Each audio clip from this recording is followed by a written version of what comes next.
Hey everybody, how you doing? My name's Grant. I am 57 years old and I am sober. So I was wondering, have you ever heard anyone say to you, "Man, I wish I hadn't quit drinking alcohol"? Chances are you've probably never heard anyone say that. I know a few of my videos I've talked about how when you stop drinking you lose some friends, but really those weren't really good friends anyway, so I'm not sure how negative that is. It's probably a good thing in the grand scheme of things, but yeah, I was thinking about that. How often have you heard someone say, I wish I hadn't quit drinking, this is terrible. Getting up, feeling good, feeling normal, you know, not spending all my money, not gaining weight, not getting in trouble, not getting into a car accident, not fighting with my spouse or somebody else, a friend, kids, parents, whatever. Um, Never heard anybody complain about that. On the other side of it, people that drink, either you're fully engaged in it and you don't care and you're just drinking and you're at that stage and that's your prerogative, or there's the people that they know that they don't really want to be in the situation they're in with drinking alcohol, and they have a lot of negative things to say about it, you know? So just something to ponder. Um, you know, I see a bit of a movement, I think, with people trying to be sober or becoming sober. You know, I go on Facebook and I join the sober groups. I don't know if any of you are on there or not. It'd be great if you're on there and you see me and you say hi. I don't really comment a whole bunch, I don't post on there, but I do comment on other people's posts, just in support of their achievements or in their goals, etc.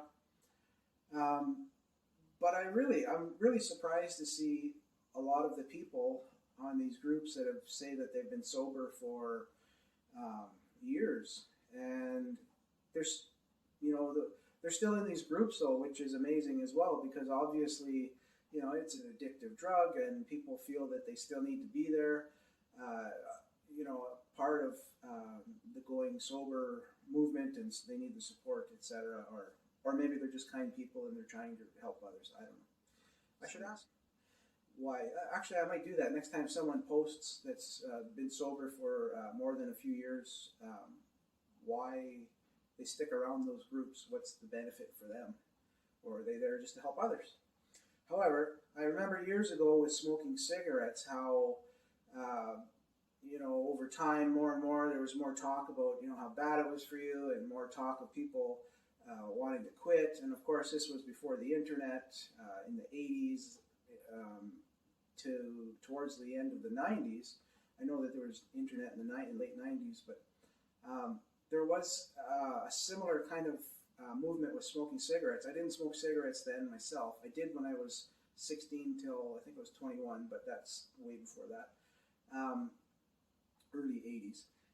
Anyways, I recall that, and then all of a sudden, here in Canada, you can't.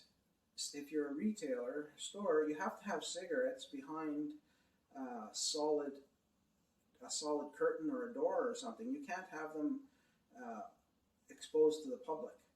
The person that's coming in that wants to buy some has to know what they want, and or I guess they could ask what the store has, but they go in, they say, I want Belvedere, and I don't know where I pulled that from, but they go in and ask for Belvedere, and the store clerk they know where they are, they open up the curtain or whatever, they grab it, close the curtain, sell them the smokes, right? And it's funny because when I first moved to this province, I'm actually in Saskatchewan in Canada. I don't think I've ever said that. But I remember when I first moved here from down eastern Canada, the liquor stores, you would go in and you would look up on a billboard or whatever, and you'd see what you want, and then you'd mark it down on a piece of paper. You'd go up to the counter and you would give it to the store employee. They would go in the back, grab your bottles or your cases, whatever, and bring it. First, they would take payment. They'd go back, they get it, they roll it out on the roller thing after they bagged it or boxed it, whatever, and off you went. So you weren't around the alcohol. Now I don't think it'll get to that like that again, because that was kind of that's kind of dark ages kind of thing, I think. But with the way they sell smokes now, I've been thinking back to that with the alcohol, and of course now alcohol is everywhere. It's stores, grocery stores, and Costco's, and everywhere. But I do see, like, just with the amount of people talking about it and the support that people are getting, and even content on YouTube, all of the people that are pro sobriety, and it's amazing. There's a few big names on YouTube, but there's a whole bunch of other smaller channels, still bigger than mine. Mine will grow over time. I'll find my tribe, or my tribe will find me, I guess, and we'll keep going. But regardless, so I do see a movement, so I think that's a positive. I see a movement towards sobriety, and of course, there's always going to be a lot more people that are drinking for quite some time. It's such a big thing. I think it's way bigger than smoking cigarettes ever was. I remember sitting in McDonald's decades ago, and there was ashtrays on the tables in McDonald's, and in the office, in the place I worked, there was people that would smoke in there. There was people that smoke in the lunchroom when I first started there. But now, people that smoke have to be, I don't know how many feet it is, 10 or 15 feet outside, away from the front door or the back door. So they're not, people that don't smoke, don't have to smell that. So I don't know how far, what's going to happen with alcohol. I just hope my hope is that someday it's a little more acceptable for the people like us that would rather not partake in drinking the toxin.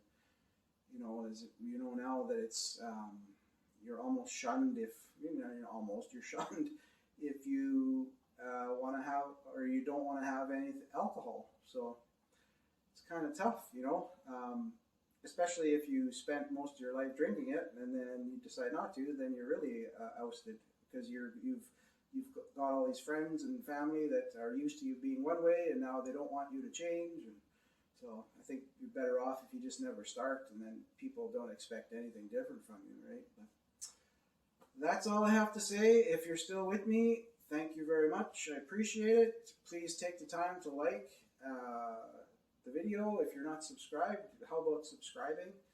And of course, please leave me comments.